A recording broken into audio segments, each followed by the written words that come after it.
కానీ చంద్రబాబు నాయుడు అధికారంలోకి వచ్చిన తర్వాత మా విజయవాడకి తీవ్రమైన నష్టమే చేశారు. కానీ ఏ రోజు ఒక్క మంచి కార్యక్రమం, ఒక్క అభివృద్ధి కార్యక్రమాల దగ్గర చేయలా. పైగా మాకు ఏదైతే మా విజయవాడకి ఒక బ్రాండ్గా ఉన్న ఎయిర్పోర్ట్ కానివ్వండి, అదేవిధంగా ఈరోజు మనం వార్తాపత్రికలో చూసాం యూనివర్సిటీ, హెల్త్ యూనివర్సిటీని గారా తీసుకెళ్లి అమరావతిలో పెట్టాలని చెప్పిన ఒక ఆలోచన ఈరోజు కూటమి ప్రభుత్వం చంద్రబాబు నాయకత్వంలో ఏర్పాటు చేస్తున్నారని చెప్పని అన్నారు.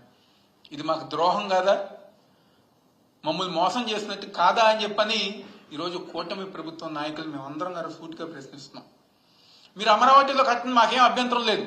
అమరావతిలో మీరు ఎంత డెవలప్మెంట్ చేయాలన్నా, లేకపోతే కేంద్ర సంస్థలు ఎన్ని కావాలన్నా మీరు తీసుకురండి, మాకు ఎటువంటి అభ్యంతరం లేదు, మేము కూడా సపోర్ట్ చేస్తాం.